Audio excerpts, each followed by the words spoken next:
musuh iki do mabur, musuh dhewe iki dewa-dewa, mula ngati-ati. Dewa ki nek disawang cat katon, cat ora. Dewa? Dewa iki kaya demit, dewa iki kaya jim. Nek dipandeng kayane ketok, ning nek dikedhepke engko ilang. Wah, nek ngono kudu nggawa senter. Lho ngopo? Nggo nyenteri men aja nganti ilang, nek gelut kok mungsuhe ilang ketok ya adil arep menang saka ngendi? Sing penting diantepi le. Diantepi. Nyawang nek pancen kowe iso ora kedhep suwe, aja kedhep. Ning nek kedhep engko mesti ilang. Kowe terus ketara meneh. Terus kowe kedhep ilang meneh. Oke, penitenane mataku. Ya. Men ora kedhep dadi ora ilang-ilang. Ya. Sing praito ngati-ati ketok iki hawane rada adem-adem ngene iki. Semilir-semilir ngene iki. Ketoke nek dewane arep teko kene kok. Apa? Nek kira-kira ana swara matna, nek ketok wis kuwi dewane. Jotosi ya, Jotosi. Aku Jotosi, kowe Jotosi. Gareng nanti gareng? Gareng masuk angin. Aduh. Kae kok ana alasan ya rumangsaku. Anggere menyar nyambut gawe endi sing masuk angin, endi sing migren, endi sing vertigo. Ayo mbuh ya bareng yo awake ringke kok. Tru? Kok kaya mambu minyak serimpi. Ha iki tandane dewa arep teko. Garda dewa iki ngati-ati kok. Heeh. Kok malik meneh, Tru? Mambu apa? Dupa. Dewa iki makmane dupa. Iki arep teko iki. Iki kok kaya sapi teng ya ngene, Tru. Kuwi aku ngentut. Mangan batang dengkulmu. Ambune ora omong. Nang raye iso ireng. Aja kok meng mambu nang raye iso ireng. Kurang ajar wae, Cuk. Ndene iki ngono nek teko kene ditandai kok. Heeh, aja kuwatir. Ya.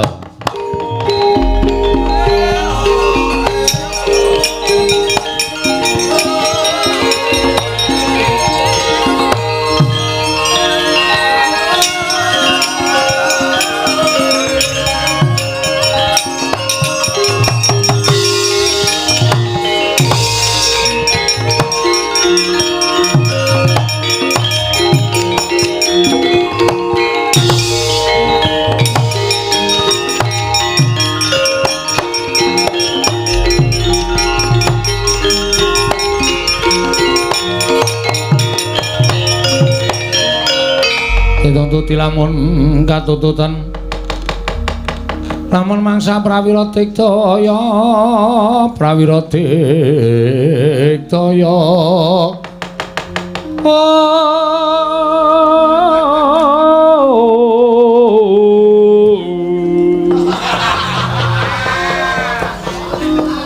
runanggon magawe gelarira wang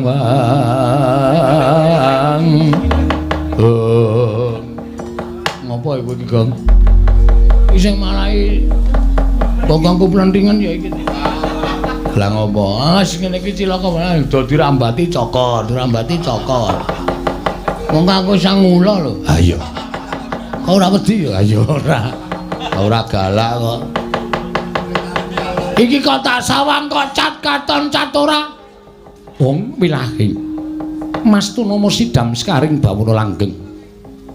Yen kowe takon karo aku Bathara Penyarian. Lho, iki sapa njaluk tanda tangan Pak Carik? Lho. Pak Carik sapa? Kuwi Bathara Penyarian sing arep kuwi. Wah, branyak pasemone branyak. Sing mburi sapa? Lho, weruh karo aku Bagong. Weruh wae kacamata ya padha. Sapa wae? Ulun Atmajaning Bathara Guru ingkang angka 4. Ulun Bathara Indra. Bathara Indra? Iya. Sing arep ulun Bathara Penyarian. Iki Bagong, dasar kepara nyata. Ngapa dewa-dewa do teko rene? Lho kusik to. Kowe kok ora basa karo dewa iki anggepmu kowe iki titah kok ora basa karo dewa. Wis pancen tak niati. Tak basanana malah ming damai. Ora sida gegeran percuma, ya, Tru? Ha iya. Mati tak wujuti. Bathara Guru ya Sang Hyang Manikmaya. Ya Sang Hyang Jagat Giri Pratingkah. Wani gawe syarat bapakku nyembah karo Bathara Guru. Monggo bapakku Sang Hyang Ismaya kuwi kakane Bathara Guru. Hah? Kok kon nyembah? Anggepe apa? Kowe dikongkon bapakmu kon ngajar aku kon bondo aku to, dasar kepurnyata. Yen kowe wani karo Sang Hyang Bathara Guru kowe tak bondo tak krincung sik lak lebokke ning Kawah Candra Dimuka. Aku ora wedi aku. Rek. Lho. Sapa Gong? Rek. Kok rek? Penyarian lek ngundang rek ngono wae. Nek gedhe ya su ngono. Ngawur ben sisane nesu. Piye, Ndra? Kowe sisane arep gelut ya, Ndra? Piye? Radiomu piye, Ndra? Kanca prihatin lahir batin piye isih sukses ora? Kowe Ndra pleret. Ayo, araja gembelo siramu grelem pancamu. Nek pancen ketok wani Bathara Guru kene kono adu argumen karo Bagong. Ora minggat saka arep aku tak cekel lebokke ning Kawah Candra Dimuka. Bagong kene margani patimu. Maju legane wis ben mutar mbok men apa.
Iki cetha wis kalah mutlak iki.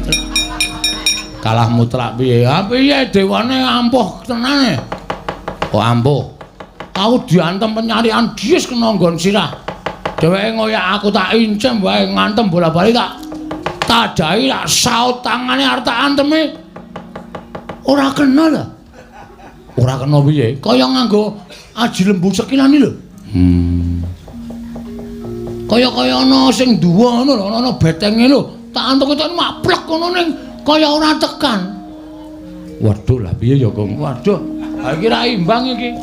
Dewa kok do seneng to nganggo aji lembu sekilan. Monggo aku emoh lho. Kok emoh? Ha kayane kena ning ra kena e. Kayane iki mak bol kurang sekilan. Oh, ya wis. Rugi no. Ayo. Piye, Gong? Matur Bapak. Nek Bapak ra iso ngkai pepadang, piye? Awak dhewe kalah tenan karo para dewa. Yo.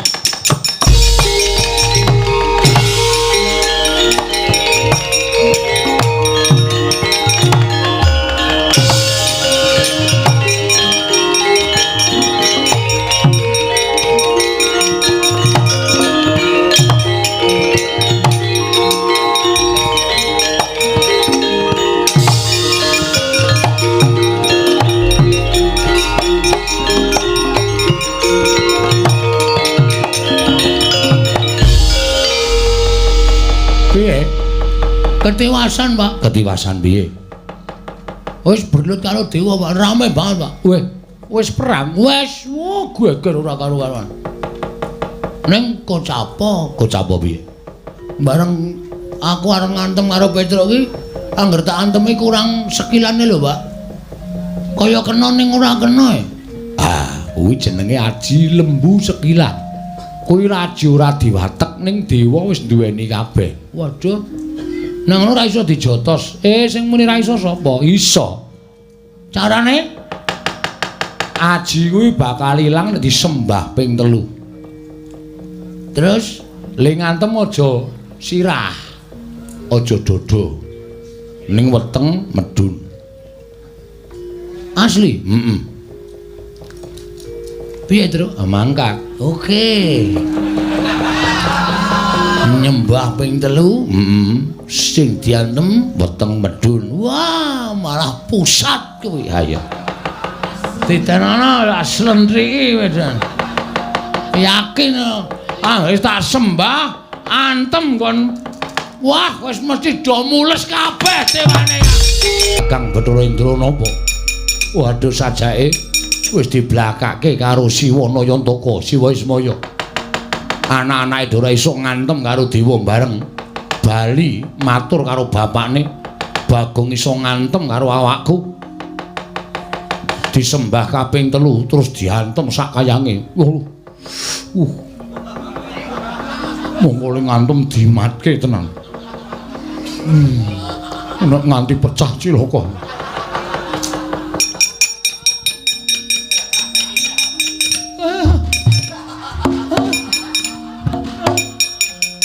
Kyai Bathara penyarian. Iya Kakang, mati aku Hedian Petruk anu gareng ngawur banget. Waduh. Iladal. Para dewa padha nungsang puyang padha golek papan pendhelikan. Ponokawan Gareng Petruk Bagong kuat nadai daya kekuatan genine Bathara Brahma. Aku meguru karo kowe legane ati.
Matur nuwun.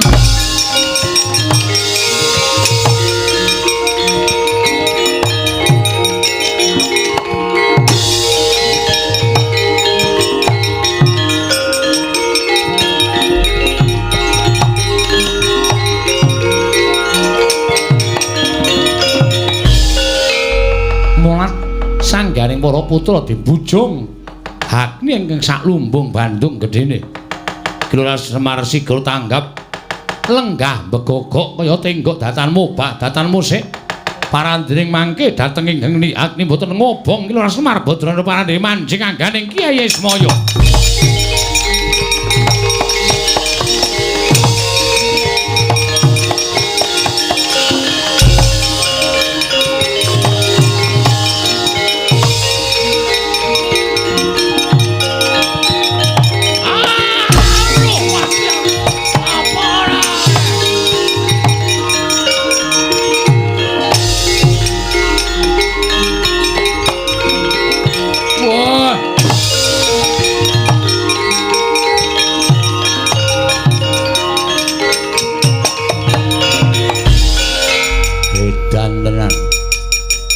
Ngatasi Ponokawan kok ngorak-arik dewa. Ora mung ngorak-arik dewa, ngorak-arik pasir kowe kulino. Ya, kowe areng apa kowe? Aku ya Madipati, wis ngerti rasa ngenalke. Aku Bagong, wis ngerti. Ayo kowe gelem tak boyo ning kayangan apa ora? Ora. Nadyan modar ora bakal aku gelem tak boyo ning kayangan. Wah, ladal. Wani karo sing tak wedeni omong. Jabut nyawamu. Wah, jabut untumu. Waduh. Wah, iki kok nekat iki. Nah, ora iso njabut nyawa, iso njabut untu kok. Ya jabutan ning ora cepet-cepet lho gak kok. jabut ki usah mati ora kok. Ya jabutan ra masalah ning ora dul ngono lho ngeget-geti nang ngono kuwi. Iya. Alon-alon. Dut ngono, ora apa-apa, ora kok dut ngono. Ayo kaget mesti. Hei, mesti ngono. Weh, lada. Ora. Edian omongane omen sakarepmu. Sadurunge jabut nyawane Bagong. Tiban tangane Bagong ora ajur kumur-kumur. Apa kowe iso ngantem sing ngomong ora iso sop. Waduh! Wah! Waduh!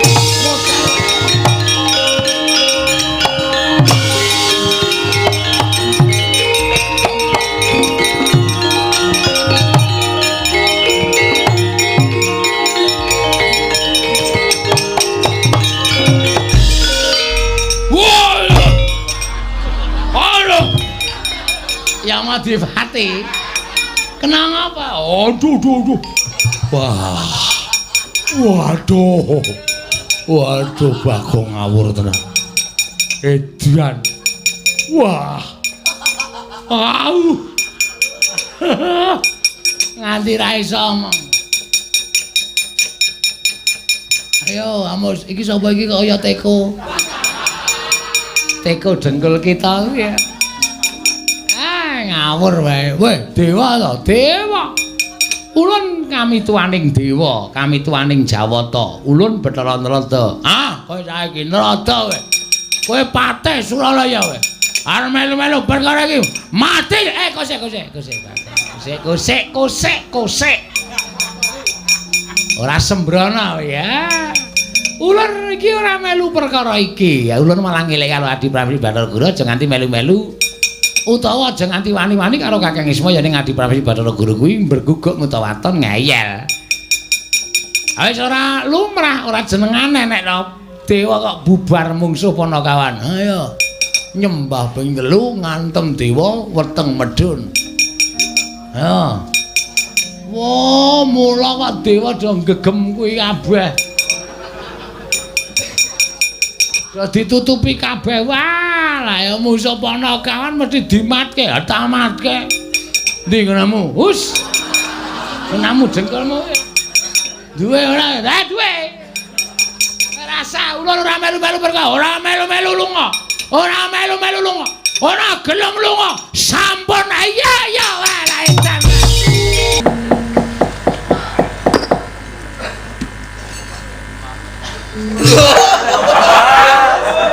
Oh bapak monggo kancane wis do nyekel tabuh kabeh dikira iki mak jeng ngono kok mak nul sing jeneng nangani karo bocah kuwi ora apik mengko ndak bocahe saya wani ngono ndak wong tuwa dikira ora prayoga lan ora becik nggih Pak. Aku iki janjane ora arep ganggu lehmu padha gegojekan. Oh, lah sebabe napa kok Bapak rawuh mriki? Kudune Bapak ming ngawe mawon kula wis sowan teng Karang Kadempel. Ning kok Bapak kok malah rawuh wonten mriki? Aku kuwi mau gletak dela ning lincak ngarep omah. Nggih. Ha kok dadi aku ngimpi? Oh, ngimpi, Pak. Iso. Ngimpi napa, Pak? Ngimpi apa, Mir? Wis sopan kok. Karo bapakne kok marmir-marmir. Ngimpi apa, Pak? Arep tak kandhake, engko ndak kowe do wedi. Ning nek ora tak kandhake, lah kok ganjel ning ati. Monggo bareng tak pikir-pikir, nggonku ngimpi iki neng magepokan karo anakku Bagong. Waduh. Ngopo Gong kowe, Gong? Aku ora ngopo-ngopo. Aku bapak ngimpekke kowe. Ngimpi apa, Pak? Aku kok dadi kaya duwe gawe mantu. Monggo sing tak dandani cara manten lanang, lah kok anakku Bagong. Bagong tak dadekke manten ning kok putrine uring ana. Urung kok uring. Iso urung ana. Mantene wedok kok urung ana. Aduh, Gang. Gang.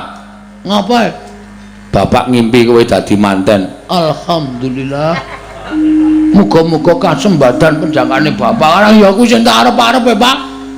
Tapi ya aku biyen dadi manten ya ora tok seneng-senengke. Barang saiki malah mung dimpekke. Dilakoni, Pak. Bagong kowe ngerti ora tegese wong dadi manten? Ngimpi dadi manten ngerti ora? Apa itu? Ngimpi dadi manten ki biasane cedhak patine. Cedhak patine. Maksudnya ya sing dimpekke kuwi iki cedhak karo patine. Ngayarawa. Ngayarawa ora. Ngayarawa nek domo ngimpen to disambung rapet karo wong urip ki cara ngendi? Ngimpi-ngimpi, urip-urip. Aja didekke siji. Bagong aku kuwi wis kulino kaya ngono. Kuwi meneh sing tuwa. Senengane kok gawe bab sing ora prayoga. Titane, sapa sing mati? Rak kowe sik? Dapurmu. Wong tuwa kok dunek-unek kaya ngono. Senengane kowe ya ngedeg-degi anak kok. Ora ana sing arep gawe srana patiku. Aku isih panjang. Hidupku isih panjang. Isih kepengin nglipur para rawuh para kesenengane clemongan. Tapuki modal. Iki ki bapake kok mah muring-muring senget aku. Wong sehat kaya ngene kok dimpekke mati rumasane anggepe kaya apa lho.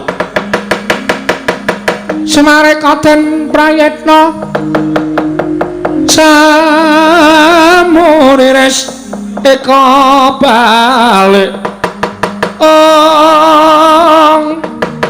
titiyani gandayani trisanya purnama sasi gilar-gilaran ing teng latar milang lintang bima sekti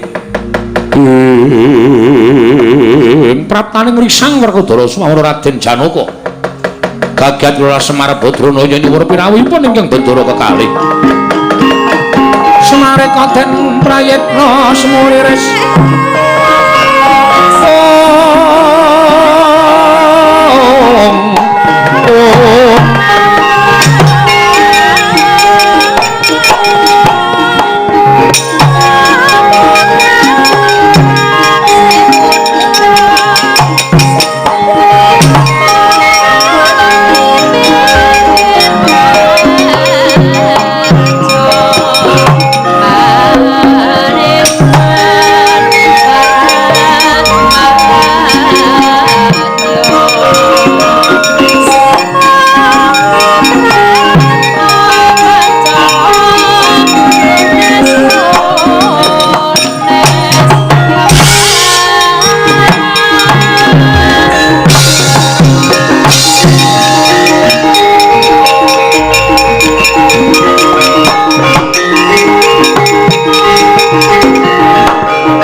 Swamya ngambrengen kadi karunaning kaswase dosang ganda wastrat maca lengleng lalu mangulati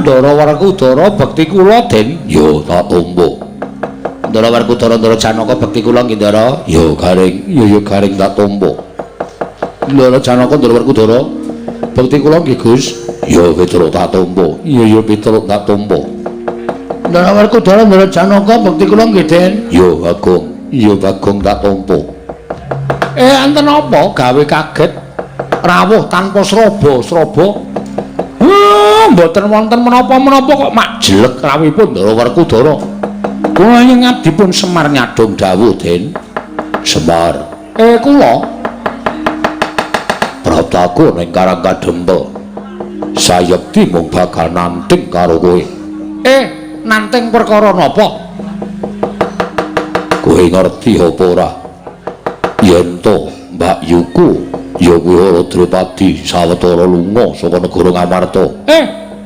Gusti Ayu Wara Drupadi tindak saking negari Ngamarta ya lah sebabe aku dhewe ora ngerti nganti tekan dina iki ora ana sarta ora bisa ditemokake. Mula banjur mbarep kakangku utusan karo aku sowan menyang resaning Begawan Durna ya bapakku. Aku takon menyang didununge para Drupadi Durna bapakku paring dawuh. Para Drupadi sayekti bakal bisa bali marang negara Ngamarta, nanging lamun negara Ngamarta kudu ana tumbal. Negara Ngamarta kudu ana tumbal. Lah tumbale napa? Napa Semar sing ken ngupaya tuwin ken goleki? Kula golekane. Nek waton cetha tumbale. Wah, Semar. Kula. Kowe tresna karo Pandhawa apa ora? Lahir batin to, Den. Sikil dienggo sirah-sirah dienggo sikil kula nika tresna kalih para Pandhawa. Pripun sampeyan ajeng dawuh napa?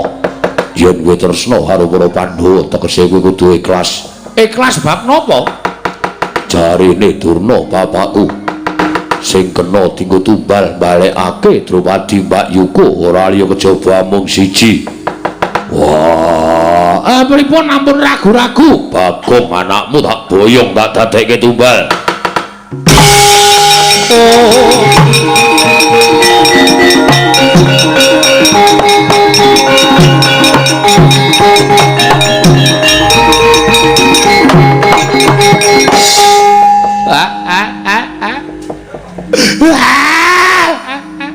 Iki mbok menawa numuse impenmu, Pak.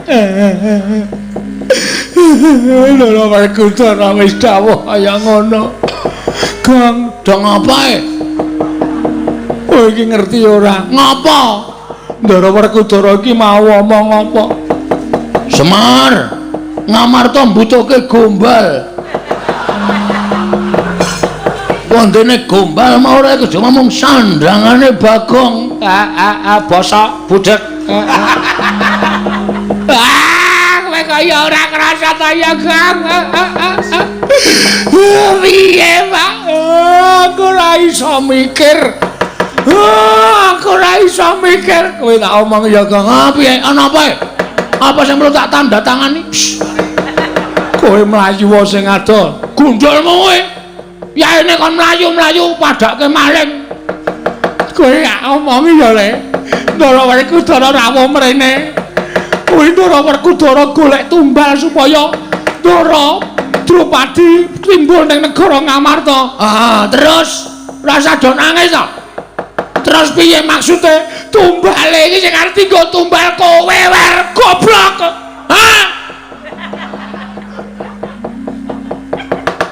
Aku Ndara Werkudara omong dhewe. Nek ra mlayu, piyai loro kae ngerti pambegane to, Gong. Mlayu sing adoh. Mlayu golek slamet. Aduh. Jan wis. Bagong aja nek ndi arep tak kowe ning negara Ngamarta. Weh, adalah. Truk. Kaya ngene iki ora tak adepi, aku nyingkir padha karo aku nyiri masalah. Masalah arep ngoyak aku terus. Menengo truk, menengo reng, aku tak melayu.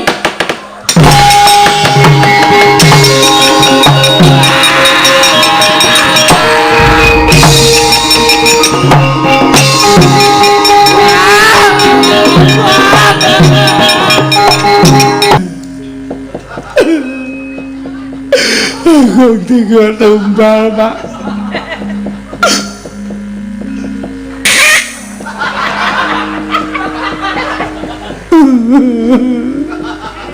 Ya ora golap umbel to, Mer.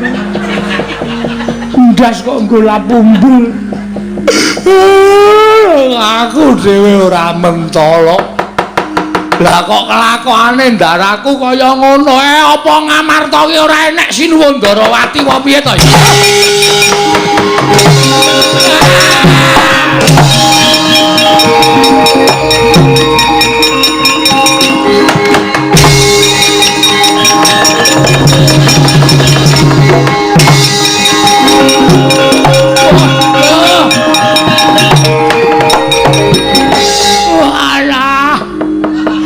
Kok jebul bener omongane Semar.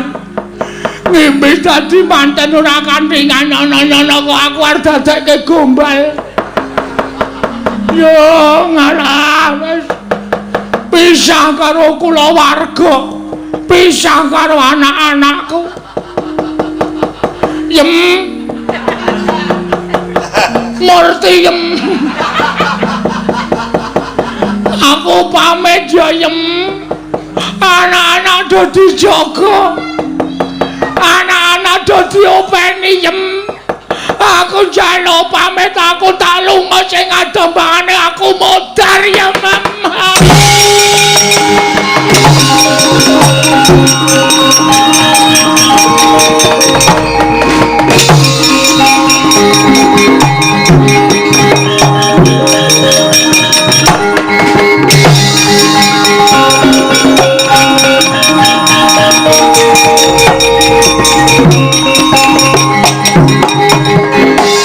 Monggo Ndara Janaka kene ngoyak wong banter raja macam.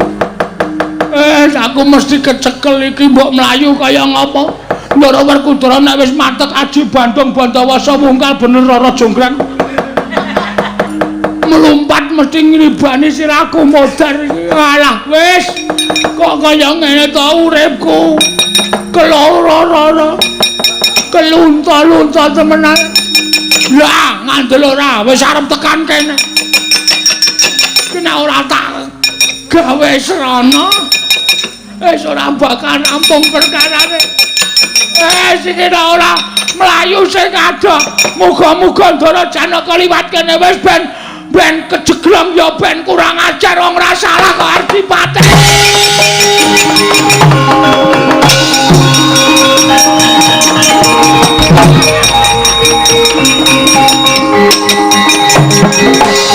Mripate satriya mlaku kok kejeglong.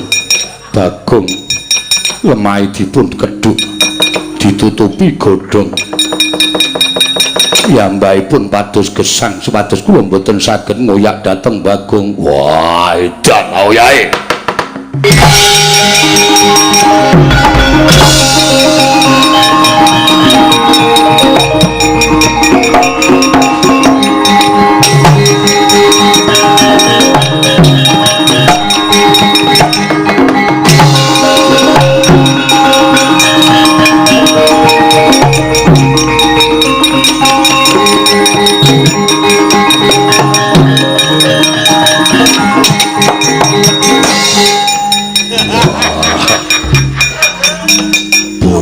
Ya pintere dioyak ketoke wis cedhak kok ilang tak kedhepake.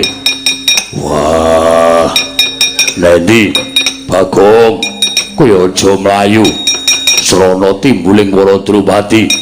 Kowe kudu dadi banten ikhlasnya nyawamu Bagong.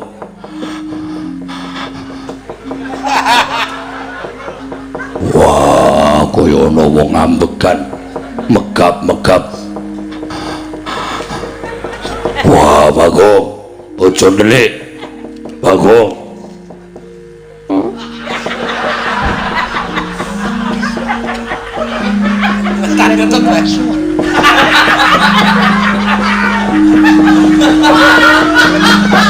Wah, kaya ana swara makmuk. Anggere kecekel boyong ning Amarta, tak gecek sirahe. Wah, Nedi menungsane. Wah, kaya neng kene. Wah, Bagong. Aduh, mati aku.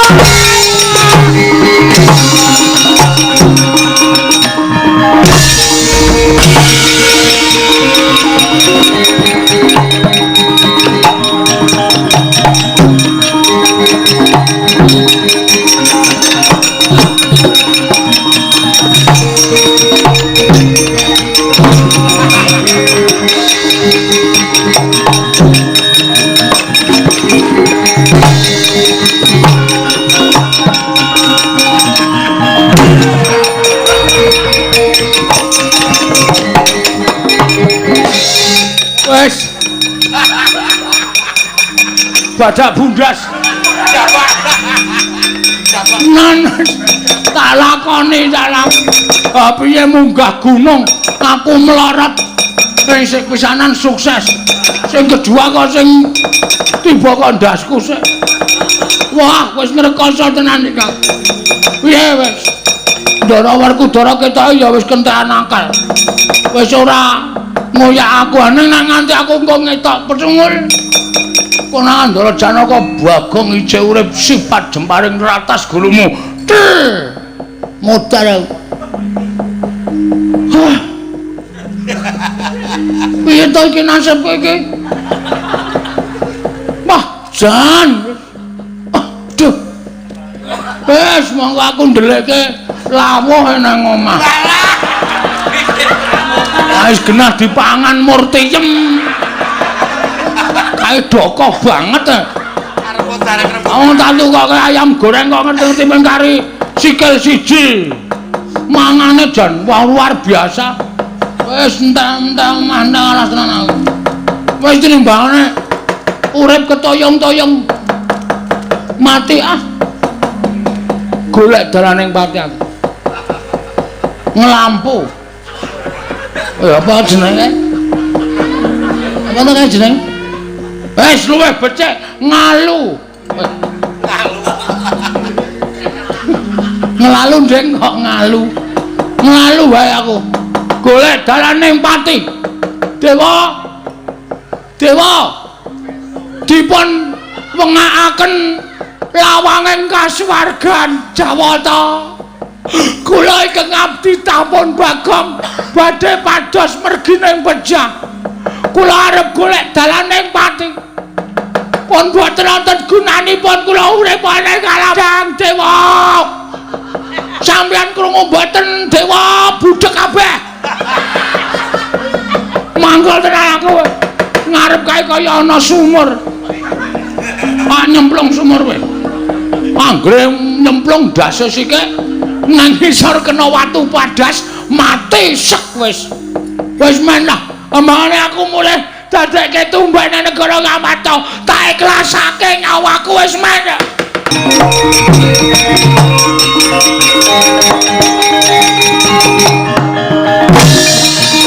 Weh, Bagong, Bagong. Weh, tak lah.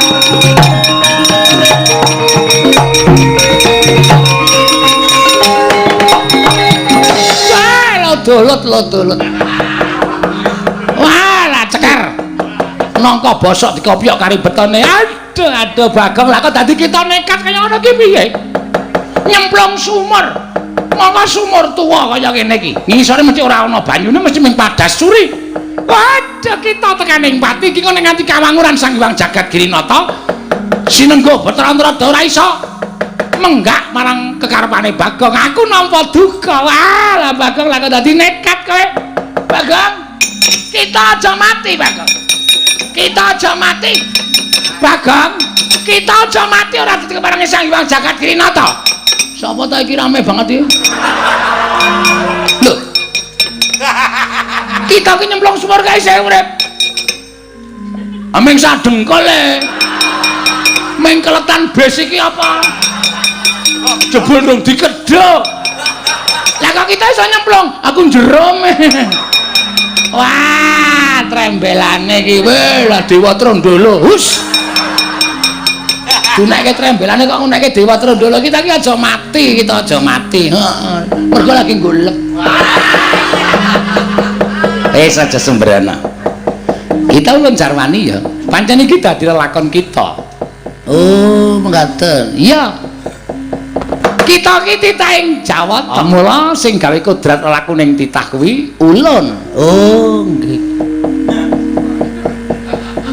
Berarti kita kudu manut. Kita sapa? Lho. Ulun nyebut kula sinten? Kita. Ulun, ulun. Ah, berarti kula niki kita, sampeyan niku ulun. Ngene ya. Kita iki sebutane kanggo titah. Yen dewa nyebut kowe iki kita. Oh, berarti kita niku bisa kula, bisa sampeyan. Tegese piye? Nek kula nyebut sampeyan berarti kita pukulun. Ora, iku sing ngucap ki dewa. Lah nggih, lah berarti kita niku saged kula. Yen ulun niku ya iso sampeyan iso kula. Ah, ngono kuwi bener. Ah nggih. Terus kersane kita Bathara pripun? Ulun mengkari manut. Wah, lah iki mecahke sirah iki. Ampun Bu Kulun. Ampun Bu Kulun, kula percaya kapan-kapan. Hus. Malah dipecah. Ngene ya, Bagong. Iki mau lho ditimbali Sang Hyang Jagat Giri Nata. Ya Sang Jagat Giri Pratika. Nggih, kersane kula didhawuhi pengkon menggak kekarepan kita nggon kita bakal golek dalaning pati. Ngono? Ya? Nggih. Sidane mboten golek dalaning pati kok kula. Lho. Golek dalan apa? Kula sing kula senenge golek dalan ring road. Ya ora. Dewa tahu aja. Wah, turun dulu. Setan tenan kaya ra. Nggih, keparengipun. Merga iki bakal dadi kamukten kita. Oh. Kita bakal mukti. Iya, kita kuwi. Ha iya. Terus rananipun menapa Bu Kulun? Kita bakal urun paringi ya kuwi wujuding pusaka. Usanganipun wujudipun jenenge apa? Ingkang winastan Kalung Robyong Kencana. Wah, duh. Kalung Robyong Kencana. Iya, wujudnya kaya ngene iki. Iki kinan maring ora jeneng kita. Kalung po genter. Kalung cekuk truna goblok ora. Kula nampun emosi ta Bu Kulun. Nek omongan kali kula niku kudune pancen kaya ngaten niku Bu Kulun. Nggih, Bu Kulun kula tampi terus kula kadhawan punapi. Kita mlaku wong ngidul bener. Oh nggih, kenapa pun tekan dalan gedhe? Minggo kita kok nokol pethukno mutar kowe. Bu Kulun nampun emosi. Ngidul niku dalan gedhe Bu Kulun. Maksudku aja nganti kok tok embakne kaya neng kene. Ngidul terus kae lho. Ngidul lurus. Nggih. Mengko kita bakal ketemu suwijining ratu. Oh, enten wong main, ora. Kenci. Tegese kita bakal ketemu Nalendra. Oh, mekaten. Nalendra itu dijuluke Prabu Kalasreng. Kuwi sing Nyidrawara Drupadi. Ah, ratu mau patenana. Ah terus pusakane Kalung Robyong kuwi digdaya. Kowe bakal digdaya kliwat ukur limpat ing Saniskara. Bebasan Guru Kencing berdiri. Bebasan tinata mendat Jinara Menter. Nggih, wis tak kendhawuh. Nek wis tak pateni, sandangane Nalendra mau nggonen agemen terus kowe dadi ratu. Niki omong kosong napa serius? Dewa iki ora tau omong kosong. Mesti nyata. Siap. Sendika. Wah, gleleng iki. Dadi ratu mulih nemoni Murtiyem. Bojoku mesti pangling. Mase kok saniki sandangane kaya ngono, Mase. Sambuk cangkeme dies. Karo bojone kok kaya ngono. Pukulan. Kula nyuwun pamit kula majeng mlaku ngidul mrika. Nek ketemu karo ratu jenenge Prabu sinten? Lah, modal ora. Dicatet mula dicatet aja sembrono. Kalasreng. Serem apa sereng? Sereng. Wujude buta. Patenana. Sendika ngestaken dawuh. Kula nyuwun pamit Bu Kulun. Titaki aja nganti disiki dewa. Kualat. Ulun sik sing munggah ning kayangan kita mlaku. Sing keri, nek kowe ninggal ulun tegese kowe ora ngurmati lan jeneng ulun. Oh nggih. Monggo Bu Kulun kula aturi tindak. Ulun kondur makayangan. Nggih, ngatos-atos Bu Kulun. Salam. Kagem Bathara Guru nggih. Wus. Kita iki ditakok salam. Salam kangen. Kula kali Bathara Guru niku suwe ra ketemu. Kula tak ana minggu rak sok mriko. Om dengkul matos. Werna-werna ora. Om. Wis ulun kondur makayangan nggih. Ngatos-atos Bu Kulun.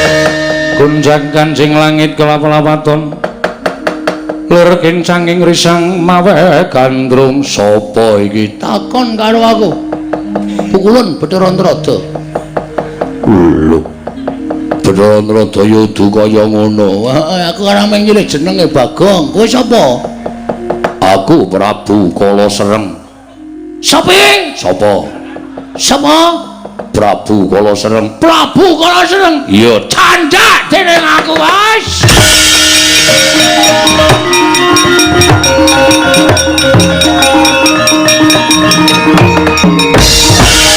lho bareng ngerti jenengku lha kok dadi kowe ngadeg malang kerik ning ngarepku kowe sing nyolong Dewi Waradrupati ha saka kedaton Ngamarta nganti meh ngembet nyawane Bagong mula kowe utang nyawa karo Bagong lho apa kowe wani karo aku jaluk Waradrupati ayo tugelen jangganing Prabu Kala Sereng tebak jajamu sirna Markalayu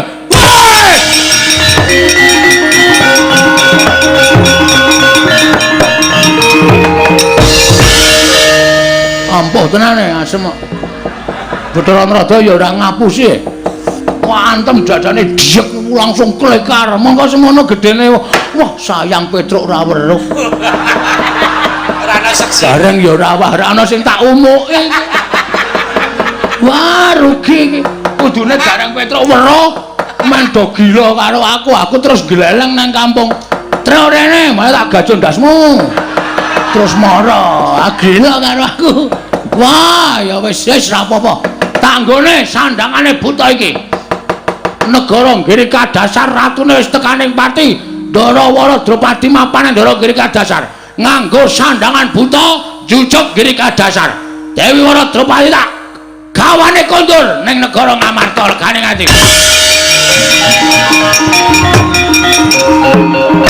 mbak lumembak ombak ing samudra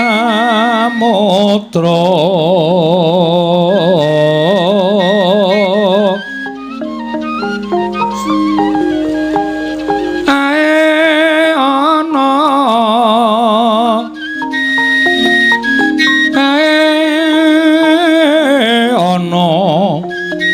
palelumut ambraganggeng awita denceng-dencengan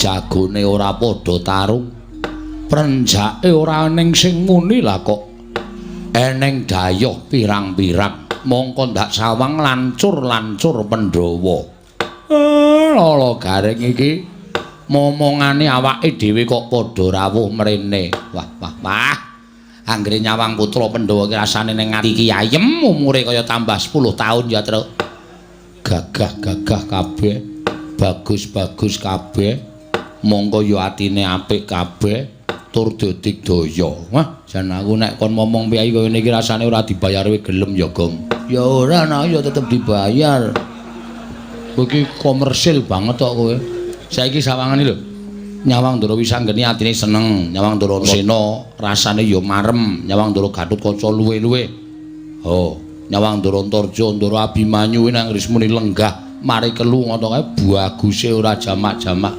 ae do tiru aku waduh terutama Abimanyu ya Abimanyu karo kowe sambung rapete apa aku ora ngerti biyen ndek jaman lahir sapa sing ngethok pusere sapa Ndara Werkudara lah ya hubungane karo kowe sing gendong pertama kali aku weh ya to jaman semono kae mulane ya meh mirip aku sing mirip ya apane ambegane ya beda kowe iki nek ambegan nek turu kaya tong setan kok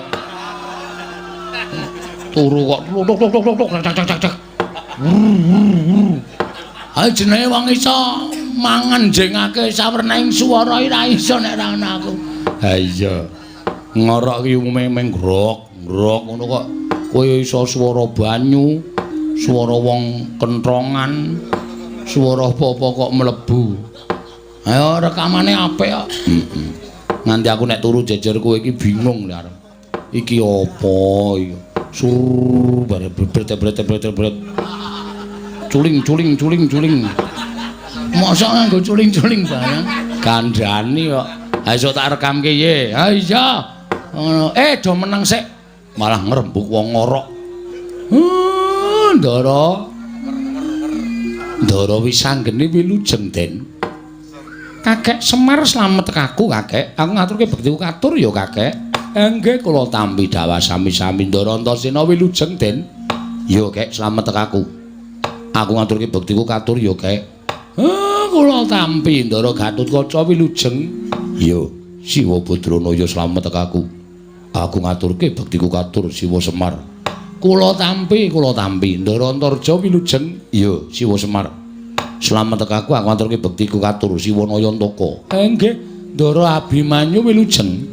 Iya Siwa Nayantaka slamet tekaku. Aku ngaturke sembahku katur Siwa Semar.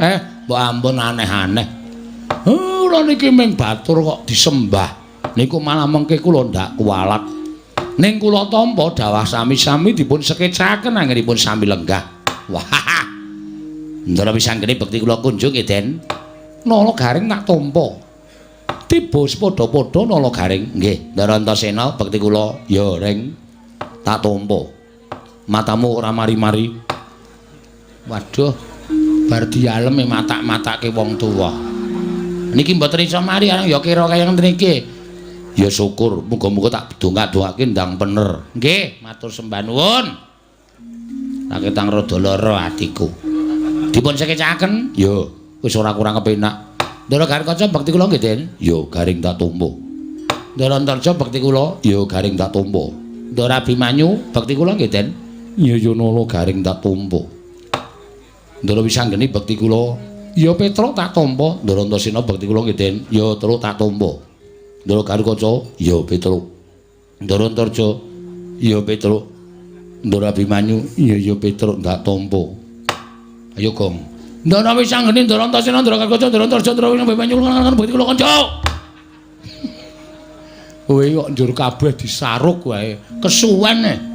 Ming bagekke kok suwene ra jamak-jamak. Wong edan Bagong ya tak tampa tiba padha-padha. Wong kentir Bagong ya tak tampa tiba padha-padha. Wong edan Bagong tak tampa. Wong pekok Bagong tak tampa. Wong bagus Bagong tak tampa. Nah, kae ngisor dhewe kae nyenengke kae. Wis dibekteni suarane ora penak. Lho, suaraku ora penak piye Bagong? Mbok ya ora usah nganggo edan, ora nganggo pekok. Waras e kula iki. Ning saora-orane kowe iki wis dicap karo para kawula. Dicap. Disestempel. Terus kula niku gaweane teng kelurahan lho. Gaweanmu apa? Nyetempeli. Layang-layang niku lho. Lah iya, disestempel nek kula niku mboten edan. Iya njaluk ngapura. Ndara Antasena ya ora penak omongane. Ya njaluk ngapura, Gong. Ya ming kowe iki pancen yo rada ndugal kewarisan kaya aku. Waduh, rungu ra, Truk? Ha iya. Padha Ndara Antasena. Heeh. Ya ming aku bagus kowe elek. Atos meneh. Romansaku ora penak to iki. Ya wis tak tampa wong kowe ya elek tenan kok. Wonten wigaton napa Ndara rawuh mriki? Aku ora butuh karo kowe, butuh karo bapakmu. Angge monggo kula ming anu kok. Ming nakoni kok. Enten apa, Den? Kakek, wonten dawuh. Setemene nggonku ngirit marang para putra mau, sayekti njumbahake lawan impenku, Kek. Sampeyan ngimpi napa? Ana ing dina Sukara Kasing kepungkur aku ngimpi. Mongko wektune kuwi puspa tajem utawa kadara dasih ketitik.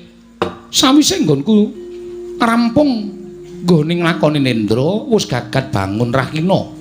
Ateges impen kuwi bakal kasunyatan. Ora nyono-nyono Kakek Semar kuwi kaya mangku Sang Hyang Candra. Soroting Sang Hyang Rembulan nalika semono nganti tekan pasuryaning Kakek Semar dadi mencara mawa cahya sapa ing caketan tumuli entuk soroting saka Kakekne Semar kaya entuk daya kekuatan ingkang linuwih. Tumuli aku matur marang Kakangku Antasena, Kakang Garwaca lan Kakang Antarja bodene Kakang Abimanyu ndak kanthi sowan mrene ingkang wigati yen pancen kakekne Semar kuwi bakal duwe sedya, duwe gegayuhan, marata aku kandhanana, aku paring ana dawuh. Merga kanthi cara mengkono aku bakal sak biyantu marang kakekne Semar. Bot repoting kakekne Semar, aku yang bakal bantu marang panjenenganing kakekne Yantaka. Ha. Piye iki? Bloko wae, Pak. Pun, bapak niku sedya ne bapak sing mangendikae kali kula diblakake ndara-ndara niki. Sinten ngertos ndara-ndara niku kersa mbiyantu bloko mawon, Pak. Mboten apa-apa, mboten ajeng duka niki anak-anak niku do ngerti kok niki pinter-pinter kok. Kula niki mung prihatin karo kahanan negara Ngamarta. Sampeyan mbok menawa ya prisa. Wong sampeyan niku dadi nom-nomaning negara Ngamarta. Ngamarta niki sakniki akeh wong sing padha regejegan. Ngamarta katone wis ora tentrem, morale kawula Ngamarta wis rusak, ilang tabeting rasa kamanungsan, wekasan nek nganti rusak ing para kawula menika mangke ngembet dhateng negari Ngamarta. Tan wurunga Ngamarta badhe rubuh. Nek Ngamarta rubuh kula sing didukani dening para dewa, sebab kula menika minangka dados pamong. Mula kula kepengin bangun kayangan. Lho. Bangun kayangan piye? Bangun kayangan piye, Kek? Bangun kayangan mboten bangun wujuding papan ingkang magrong-magrong kados kayuwangan mboten. Ning bangun morale para kawula, mujudake negara ingkang adil, makmur, warata, tias bagya mulya, mujudake praja ingkang ayem tentrem, tunggal rasa cipta lan karsa sarta karyane. Sami-sami pitados dhateng pernataning hukum negara Ngamarta, wekasan gesanging para kawula sami majinamatan daya dinayan, tetunggalan manunggal, sayuk rukun hangangkat derajating praja Ngamarta den jagat Dewa Bathara. Ya jagat Mahestungkara. Yen to pancen kaya mengkono gegayuhaning kakekne Semar kuwi becik, ya ngono to Kakang Antasena? Heeh. Lah terus kersane kakekne Semar kula wau matur kali anak-anak kula. Syarate Pandhawa mundi pustaka Jamus Limasada kedah rawuh mriki sinuwun Ndarawati minangka dadi pujangganing Pandhawa. Mundi Sekar Wijaya Kusuma kedah rawuh mriki sinuwun Mandura kudu rawuh mrene merga tumrap kula nadyan sinuwun Mandura menika arang-arang sowan dhateng negari Ngamarta ning batose keng woing Mandura menika muhung doyong dhateng para Pandhawa. Mila kula gareng kula dawuh supaya mboyong sinuwun Ndarawati, Petruk pun sagu mboyong para Pandhawa, Bagong pun sagu mboyong sinuwun Mandura. Ning merga saka anak kula niki nek duwe kesaguhan ming sagu teng ngarep perkara kelakon lan orane niku durung karuan mengke. Mula gandeng sampeyan rawuh mriki nek upama lho sampeyan niku kula suwuni tulung pripun? Ora coba kula tak nyuwun pangandikanipun ndara-ndara kula lancur-lancur Pandhawa. Kagat risang kapirangu rangkul kinempit kembit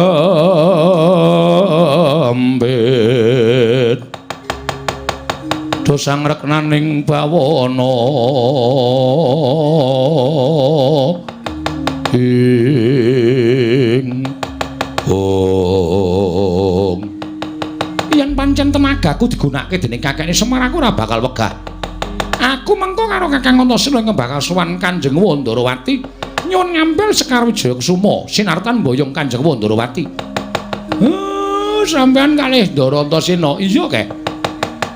Nek mengke sinuwun Ndarawati mboten purun kuwi ana purba wasisaku sing baku kowe kelakon kerawan nata Ndarawati apa dene kelakon mboyong Sekar Wijaya Kusuma. Nggih matur nuwun.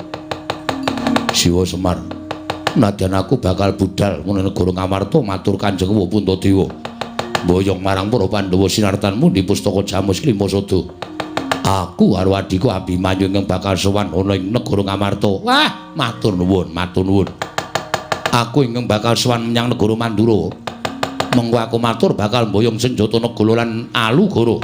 Sartaning Kanjeng Prabu tak aturi rawuh ana ing Karang Kadempel. Ora usah kuwatir yen ana muga-muganing Kanjeng Mandura aku ingkang tanggung jawab. Matur nuwun.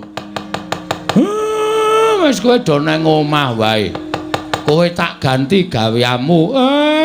Iki engko arep ana duwe gawe gedhe. Nala Gareng kowe mlathoki kayu. Petruk kowe ngangsu. Bagong kowe nguruk jeglongan kidul ngomah 10 meter kae duruk kabeh. Edan tenan Semar kaya komunis. Kejem kowe iki.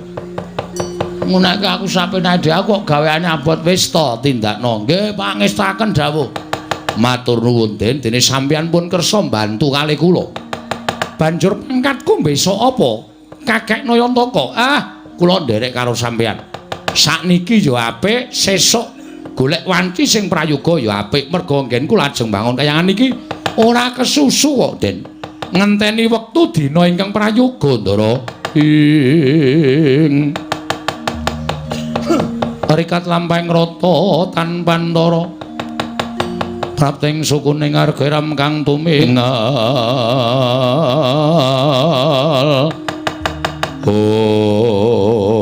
Dereng ngantos pasrami Balwacana.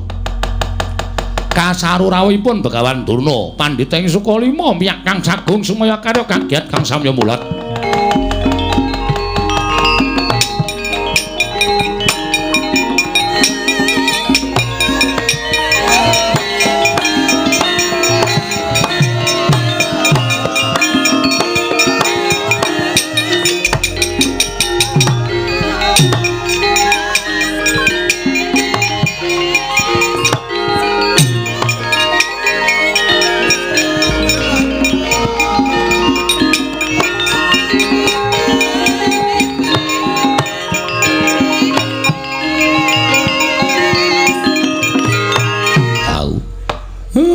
Tak kira sapa lah iki kok ora pangling Penemban Durna sing ngrawuh eneng Karang Kadempel Nala Gareng lah kok iki ting jerdul piyayi-piyayi waduh iki kok malah Penemban Durna ya sowan mrene Truk weh lah kok malah aneh to iki Penemban Durna kok sowan mrene Gong wis kok klebon penyakit penyakit apa? Wis penyakit werna-werna nek kuwi pokoke. Kok iso ngono? Wah. Ketekan putra-putra Pandhawa mau rasane ki anyep, anyes kaya nganggo AC. Bareng ketekan piyai siji kok sumuke pol ya, Truk. Panas suasanane, panas. Ayo ati iki nggawa suasana. Nek sing rawuh ki atine ayem, atine becik, atine tentrem kuwi suasana iki dadi adem. Nek sing rawuh ki wong brangasan, wong tumindake elek ki terus dadi sumuk. Ha iya. Ning ya dirungokke sik wigatine Begawan Durna ki apa? Tak rungokke anggere macem-macem ajiar nang kene. Oh iki pendhita lho, Gong. Ora urusan. Ora urusan pendhita, ora urusan apa-apa. Ngisruh Karang Kadempel ajiar nang kene. Bagong meneng dhisik. Siap. Aku tak nyuwun prisa Begawan Durna. Takoni, Pak. Nek apik sediane diluluske. Nek kira-kira arep gawe kisruh, arep gawe rame, arep nyebar hok. Hok ki apa? Kirek. Kuwi hok ki kabar tidak benar itu hok. Penemban wilujeng. Iya Semar. Slamet tekaku ning Sambikala. Arep aku tekan ning papan kene ana swara sing ora kepenak. Ning ora tak anggap ya Ben. Penemune wong kuwi dhewe-dhewe tumrap Begawan Durna. Ana sing penemune wong Durna kuwi apik, Durna kuwi becik, kuwi ya akeh. Ning ana sing duwe penemu Durna kuwi ala, kuwi ya monggo. Monggo angkene biji. Kula nyuwun pangapunten anak kula. Ora apa-apa. Wilujeng rawuhipun slamet tekaku. Penemban bekti kula kunjuk. Nala Gareng tak tampa pangestuku tampan ana. Nggih. Bekti kula kunjuk Penemban. Petruk tak tampa pangestuku tampan ana ya Petruk. Nggih. Ana Gong. Wis krungu dhek. Sing ora nampa ya jajal tata kramane. Penemban kula ngaturaken bekti kula kunjuk. Penemban Durna bekti kula kunjuk. Kang, wonten dawuh. Kowe tak takoni kowe wangsulan ya? Nggih. Kowe kene ora suudon karo aku ngapa to? Kowe kene ora ndek panyokro elek, bareng kok bawa elek karo aku. Kowe iki ngapa? Aku tekan ndi iki wis tak loke sing elek. Aku tekan ndi wis tak anggap penyakit kuwi. Janjane aku ki apa to? Tak takon karo kowe. Lho, sampean niku kok malah takon kali kula. Sampean niku sebagian apa? Sampean niku teng pendhita to? Pendhita kok tau nek penyakit? Ha apa ora? Ora ya wis. Rasa digawe sepaneng. Mosok pendhita kok penyakit? Ya, Tru. Kula ya mung sak omong-omong kula kok. Ning suaramu ki nyocok ning ati. Ae ndo, aja nganti kecocok. Engko ki ngeyel kok Gong pancen. Bekti kula konjo, nek wonten lepate nyuwun pangapunten. Tambah pangestuku tampanono. Tok tampa sakarmu ora sakarmu. Ora penak. Ya wis ora tak tampa. Mangke kiriku men totoli pitik. Pangestu kok totoli pitik ora. Iki ngene ya Semar. Nggih, pripun? Aku prapta ning Karang Kadempel. Sayekti diutus dening anak Prabu Duryudana. Sampean diutusi nuwun Ngastina. Wigatosipun dadi wruhanamu Semar. Yen to kahanan negara Ngastina saiki lagi nungsang puyang gudel bingung numbuk bentus para kawulane. Merga wis ana sesasi iki negara Ngastina kuwi kaya ketaman pegebluk. Akeh para kawula ingkang esuk lara sore ketiwasan, sore lara esuk nandhang kapralaya. Mongko wis madal saring usada. Wis ora kurang-kurang anak Prabu Duryudana nggone ngrawake para Brahmana winasih sewa sugata menyang para nimpuna supaya nambak rengganing praja panandene katindakake gagar wigar tenantuk karya. Nalika semana tumuli dawuh kalawan aku supaya aku mahasing asamun, mahasing asepi tapa brata semedi maladihening nyuwun palimarmaning para dewa. Jroning aku tapa aku entuk sasmita ing ndumeling ana ing Karna. Sasmitaning dewa ingkang tak tampa negara Ngastina bisa maluya nirmala temajati jati temamulya. Yen ta ora keteng amung sedhela tinenggan dening Semar Badranaya. Mula Semar tumuli aku diutus dening anak Prabu Duryudana supaya sowan ning Karang Kadempel ing wigati mboyong marang kowe. Ayo, tak kanthi kowe sowan ning negara Ngastina ora keteng mung sedina rong dina. Kowe mapan ning negara Ngastina, mengko yen ta pagebluk mau wis sirep, tumuli kowe bali ning Karang Kadempel. Wadene kowe krasa kepenak nggone mapan negara Ngastina. Kowe moh bali marang Karang Kadempel. Ora apa-apa, Semar, ora apa-apa. Malah kepasang Yogya katujuh ing ngenu. Dene kowe gelem mapan ning negara Ngastina. Kowe njaluk apa bakal keturutan. Kowe njaluk pangkat apa bakal kasembadan Semar. Nggih.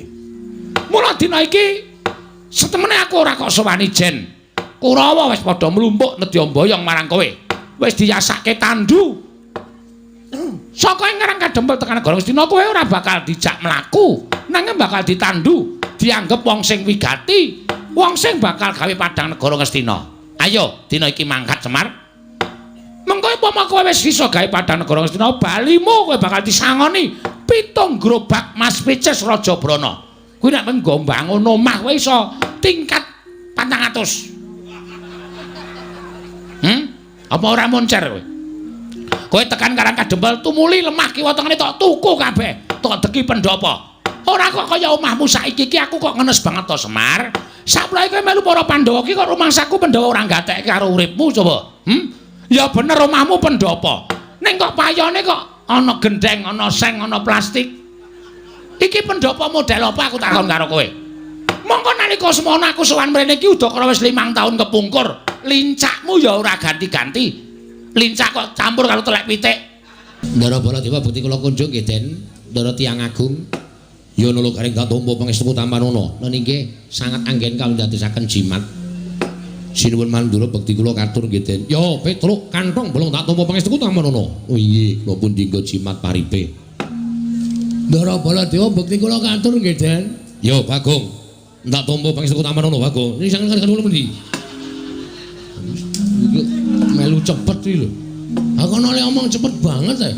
Nek ra tak imbangi, aku ki biasane alon-alon e. Kono kok cepet. Iya. Wah. Semar aja kaget aku prapta ning Karang Kadempel. Nggih. Wigatosipun menapa? Jejeripun Tiyang Agung mesinipun boten perlu rawuh enten Karang Kadempel. Cukup panjenengan utusan Nayaka Mandura nimbali dhateng kula. Hadan? Supados sak mangke kula saged sowan ning kok dadak kraya-raya rawuh teng Karang Kadempel. Wigatosipun napa? Kakang Semar. Sawangen Baladewa Kakang Semar dina samengko iki nganti persasat kaya wis ora duwe pangarep-arep urip. Ngerti lamun wis ana 3 sasi iki negara Mandura ketaman pegebluk. Akeh para kawula ing esuk lara sore ketiwasan, sore lara esuk tekaning pati. Mongko madal saring usada. Wis ora kurang-kurang gonku ngrawake para brahmana winasisiwa sugata miyang para nimpuna supaya nambak rengkaning praja parandening katindakake gagar wigartan antuk karya. Nganti adeking nata Mandura Baladewa disuraki dening para kawula sak negara Mandura. Sinenggo aku sawijining ratu ingkang ora bisa paring pengayoman marang kawulaku. Waduh, Kakang Semar. Mandura geger. Ngendi-endi papan padha untran-untran, ngendi-endi papan padha unjuk rasa. Merga ora nrimakake nggonku ora bisa nyirep marang pageblik ing tumama nang Praja Mandura. Salajengipun kados pundi? Nalika semana wanci ingkang tak tamtokake, aku nglakoni prihatin kanthi srana sari narite sesemek ron raja mula bebantal boto sarimbak. Nalika semana ana wangsiting dewa ingkang paring sasmita lawan Baladewa supaya aku sowan marang Karang Kedempel nyuwun biyantuning Kakang Semar. Lah namung sak kula kok. Terus kula kenapa cobi kula badhe nyuwun priksa. Kula kadhawan menapa? Ya mung aku yen bakal bloko karo Kakang Semar iki mau, rasaku ora kepenak. Rasaku ora tekan. Ning yen to ngelingi kahanan negaraku, paripaksa aku kudu kuat lan tekan matur marang ngersane Kakang Nayantaka. Nggih, mboten napa-napa, mboten napa-napa. Mang paring pangandikan. Nek pancen Semar kudu dadi srana waluyaning Praja Mandura nggene ketaman pegebluk, kula mboten napa-napa, mang dawuh napa kula nderek. Sampun malih to kadhawuhan minggah gunung. Nadyan kula kadhawuhan jegur segara, kula purun waton dados waluyanipun negara ing Mandura. Kula kadhawuhan beto barang ing awrat kula sagah nglampahi, kula kadhawuhan mlampahi ing tebih kula mboten badhe selak. Waton dika Ndara Baladewa paring dawuh.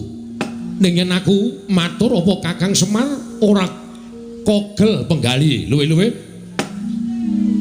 Penggalihmu ora pingget mergo atur ing Baladewa. Den, kula niki nek upama ngrasake pinggeting ati, wis tatas runtang-ranting ati kula. Kula niku momong para Pandhawa ora pisan ora pindho digawe gela, kula ya ora apa-apa. Momong Ndara Janaka ora pisan ora pindho digawe kagol ati kula ya ora pingget, ati kula ya ora serik. Upama kula niku ngopeni rasa mangkel, ngopeni rasa sing pinggeteng ati, mbok menawa kula wis minggat saka Ngamarta. Kula wis wegah momong para Pandhawa. Ning gandeng tumrap Semar wong urip ing alam padhang menika, apik-apike wong urip niku nek linambaran sabar, tuwene ikhlas. Nadyan disebut niku gampang dilakoni angel.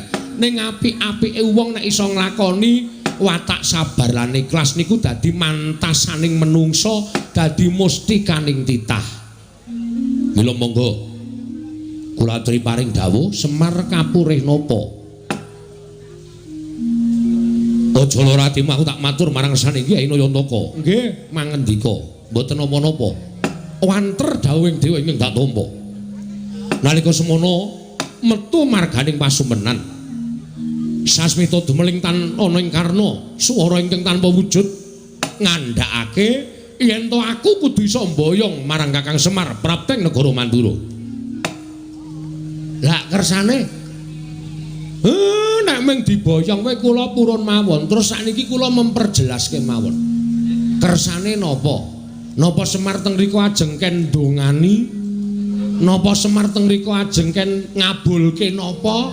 Niku rak cethane dadi kula nggawa uba rampis saka omah menyan dupa lan sak piturute. Supaya mengke teng mriku mboten pripun-pripun, mboten golek-golek lan sak piturute. Kakang Semar. Kula. Wah, rasaku kok ora mentala. Ampun ngoten lho.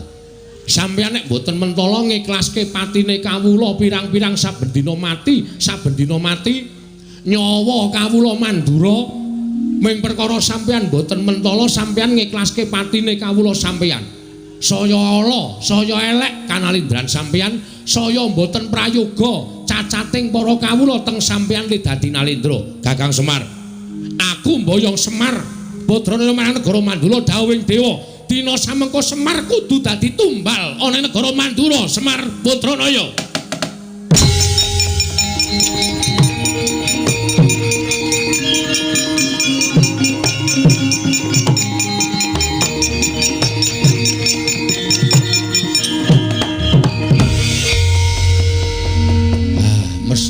Mesti lho. Kowe arep ngopo, Bagong? Kowe arep ngopo? Sik, Pak, meneng wae. Ora usah omong kowe. Kene ora sing nanggapi aku ora gayeng iki, Pak.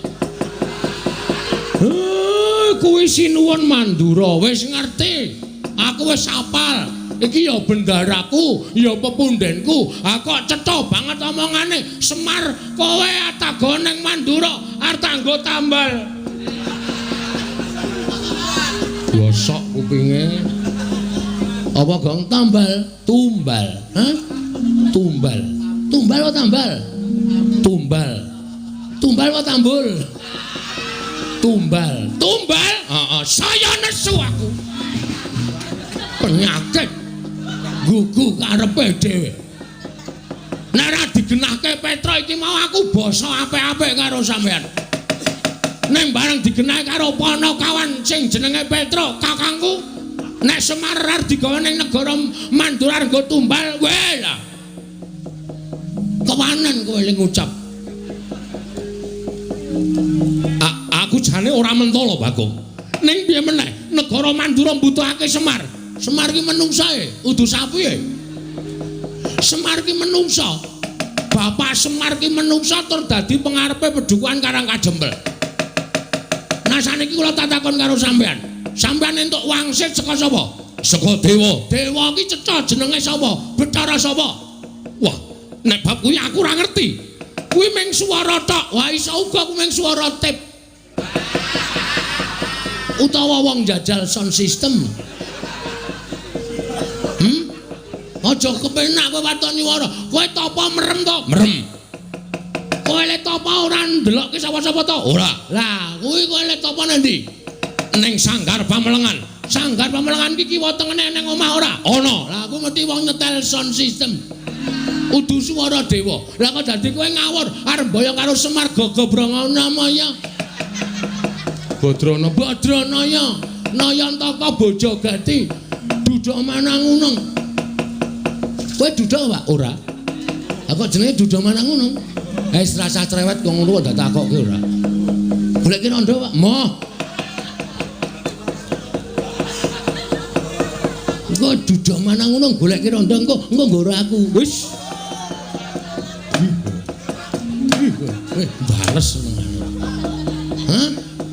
Nek Bapak Ardigawa menyang ngendi mau? Negara Mandura jelas aku ora ikhlas. Nek tekan negara Mandura Bapak kon ngopo lah? Sing liyane tumbal, ora masalah. Gawanen Bapak. Nggo ngeneng kene ya nggo apa? Nek Bapak terus digone negara Mandura kok arep dienggo tumbal, berarti kan mung dipateni. Monggo dienggo tumbal ki tegese dipateni, ateges aku ora weruh Bapak meneh. Aku kelangan Bapak. Hah? Terus kowe tenang-tenang. Ngilangi nyawane Semar, terus kawulamu tentrem, terus kowe ayem neng kono tanpa memberi sedekah sedikit pun kepada. Ana pancen kowe nganggo tumbal Semar, tukunen kowe. Cedes iki. Meneng wae Pak, nek payu larang kekke, Pak. Ora apa-apa, ya. Ya, Tra ya. Petro setuju kok. Ora apa-apa ngono nek nyang-nyangane larang tak keke nggo ora apa mati kowe malah penak lho Pak mangane kowe urip perkasa to Pak. Waduh. Ngidoni Semar. Kowe kuwi abdining Pandhawa. Lah kok uripmu ora mingsra babar blas. Mbok ya golek kamukten ning lair to Semar. Golek derajat, golek pangkat, golek brana picis, golek bondo donya dienggo nyukupi marang uripmu ning alam padang. Nek kowe gelem sowan ana negara Ngastina, iki bakal malik grembyang amung diutung 3 kedheping paningal. Kowe sowan negara Ngastina 2 dina 3 dina, bali dikanteni 7 gerobak mas picis Raja Brana, mutiara inten jamrut hergeni. kabeh bakal dipasrahke marang kowe. Tekan Karang Kadempel tok dudah sak karung wae, mongko saben sak grobak isine 40 karung. Kuwi 7 karung. Petungan. Ayo pikirin, apa kowe ora blereng? Kowe buka sak karung wae iso nggo tuku lemah 4.000 hektar. Wis, tok deki omah 350 meter. Yasa stadion bal-balan. Yasa apa wae kowe bakal kelakon. Kowe tuku tumpakan kereta kencana tinarik jiaran cacah 8 ya kelakon. Kowe ora mung nganggo jarik sing sar 8 wuk kaya ngono kuwi. Ah, kathokmu training ireng. Lek tuku nang nggon wayangan to kuwi. Ketara mereke ora terkenal. Semar kok nganggo training tulisane SD Kali Bawang.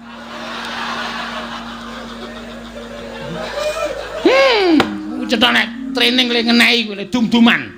Sarungmu ya mung sarung luwuk kaya ngono. Kowe suweng ya mung suweng lombok abang ora ganti-ganti. Kowe sesuk nek wis saka negara Ngastina nganggo suweng sing gedene sak kurungan jago, dumadi saka inten ya iso nganti kewer-kewer kupingmu. Kowe nganggo sarung prada emas ya kelakon. Untu sing siji kuwi ditretes inten. Dadi nek guyu mak klop-klop ngono. Apa ora glelek? Ora mung kowe sing sugih, nala gareng Petruk Bakong gawekno omah kabeh. Ora kelong bandamu tak kandhani. Nek isih kurang nyuwuna marang anak Prabu Duryudana, mesti maringi karo kowe, ora bakal wegah. Wong urip ki mboten anu lho Pak. Mboten napa jenenge iki ngawula bondo donya. Arep kokean bondo donya nek atine ra tentrem ya terus heeh. Nek cara aku mbok wis Pak urip ngenten iki malah kepenak. Ya, Gong. Ya ora ana ya penak sugih. Maksude piye to kuwi? Gelem Mar. Lho. Ana aku njaluk 2 karung. Tanggone nutup utangku. Terus tanggo yasa omah. Ora apa-apa mung sedheloke kok. Kowe tekan negara Ngastina engko diobongi menyan. Terus kok nek negara Ngastina wis padhang mulai nggawa 7 gerobak. Wah, gleleng, Mas. Wis yasa pendopo. Karo yasa sarean sisan nggo kowe. Kuwi rak kurang ajar to. Bapakne kaya, engko nek wong melarat terus dadi sugih ki nyok kaget lho, Truk. Serangan jantung. Ayo, Semar mbuka sak karung biak isine Mas Inten terus nyekeli dadane. Mati. Terus karunge ditumpang 3. 7 karung. Ada gareng sekarung, kowe sekarung, aku 5 karung. Kowe iki senengane kok arep-arep menang terus ora. Kowe manut ya Semar. Wis kowe mangkat to dina iki. Nek wasene iki kowe ora gelem mangkat, kowe engko ora gelem budal ana ing negara Ngastina. Aku diparingi Purbawasesa. Diparingi Purbawasesa dening anak Prabu Duryudana. Dadi aku ning duta kongkonan ning duta ngrampungi karya. Kowe kudu kelakon sowan negara Ngastina. Tinimbangane kawula Ngastina entek mergo ketaman pegebluk. Aku bali marang Praja Ngastina ora gandeng karo tanganmu, ora iso nyowanke karo kowe. Wanter ngendikane anak Prabu Duryudana. Begawan Dura bakal dicopot kelenggane. Yen perlu bakal dikethok gulune dening anak Prabu Duryudana. Mula sowanmu iki mau nyelametke uripku ya Semar, kejaba nyelametke uripku, kowe manut karo aku. Ewadene kowe ora manut karo Begawan Duna. Tak kanthi ning Ngastina kowe ora gelem, tinimbangane aku mengko mati dipejahi dening anak Prabu Duryudana. Oh, kawula kowe ting tak ruda paripeksa. Kowe sing tak jiat. Nganggo cara kepiye wae kowe kudu tekan negara Ngastina. Bangga, najan kowe mlayu tekan ngendi paman. Kowe bakal tak oyak, tak kanthi menyang negara Ngastina. Yen kowe ora gelem, sing tak katutke dosamu, kawula sakarang kadempel. Tak bumi angos dina iki Semar.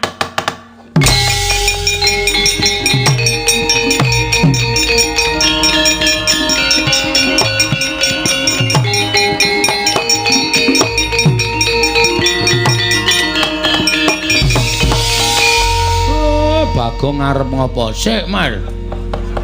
Tenang, Mar. Iya ana kata-katane Durna sing marai atiku merkitik.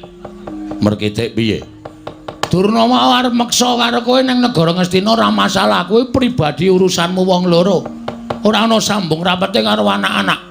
Ora ana sambung rapete karo kawula Karang Kadempel. Ning bareng Durna ngucap, nek Semar ora gelem diboyo ning negara Ngastina, kawula Karang Kadempel ardi bumi angus. Iki nang kene iki sing marai muntap aku, Pek. Pak kok, Pek. Aku muni Pek, Bang. Ming lirike kok krungu ya, Mir. Kowe iki nek ngomong sok kebablasen ora. Iki sing marai aku ora seneng, iki sing marai aku ora trima. Nek masalah kok diembet-embet karo kawula sakarang kadempel. Aku tak takon, kawula salahe apa? Kawula ora ngerti kenthang ki muling lelakon pojok plereting kanan. Kok arep dibumi angus karo Begawan Durna. Ora sadar dhek nek dhek iki omong ning ngarepe ketua pemuda Karang Kadempel. Sapa gong ketua pemudane? Aku. Lho. Kowe to saiki? Aku sampe menang voli. Wah. Ame menang voli kok dadi ketuamu. Gleleng padake toser. Wo. Gaweane ngumpani tak umpani swara semet, tak umpani swara semet. Lho, kok voli kok umpani swara? Dolop kok mingan. Dolop-dolop ora. Nemban, ngapa, Bagong? Kowe kok maju ning ngarep aku? Aku kan ngurus omonganmu. Ngurus perkara omongan sing kepiye? Kowe mau omong muni piye? Lho, kowe kok ora basa karo aku? Oh ya ora penak suarane. Gunane apa aku mbasani pendhita sing ora penak suarane? Kowe sadar ora to? Nganggo jubah putih, kethu putih kuwi pambegane ya putih, resik atimu. Ning sing putih mung jubah karo kethumu, nek atimu letek kowe pendhita ndok basa. Penyakit kowe. Mulane ndi-ndi anggere ning Durna geger, ngendi-endi anggere ning Durna geger. Kowe menghasut dengan kata-kata sing ora bener. Loh. Aku muni piye kok kowe nesu? Kowe mau muni piye? Sing arep tok bumi angus apa? Karang Kadempel. Karang Kadempel ki masyarakate akeh. Masyarakate Karang Kadempel ki pirang-pirang? Ana 1444 kakak.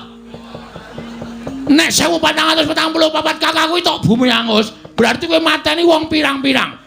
Kowe mateni wong pirang-pirang. Kowe jagal menungso kowe, Dur. Hah? Kowe udu pendhita kowe. Kowe pembunuh kowe. Kowe ora wangun kowe nganggo sandangan pendhita. Nek arep mboyong Semar, aja nyangkut-nyangkut karo masyarakat Karang Kadempel. Aku nesu ngene iki ora mbelani bapak. Ning sing tak belani Karang Kadempel. Iki bumi wutah getihku. Iki bumi kelahiranku. Bumi yang kaya dengan adat budaya yang ada di Nusantara. Iki ngapa e Bagonge ngapa e cah edan ora. Nesu kok dadi deklamasi. Dadi nek bumiku iki arep tok ganggu gawe. Aku ora ikhlas, Dur. Aku ora ikhlas. Nek aku wis muni ora ikhlas, rawe-rawe rantas malang-malang tak putung.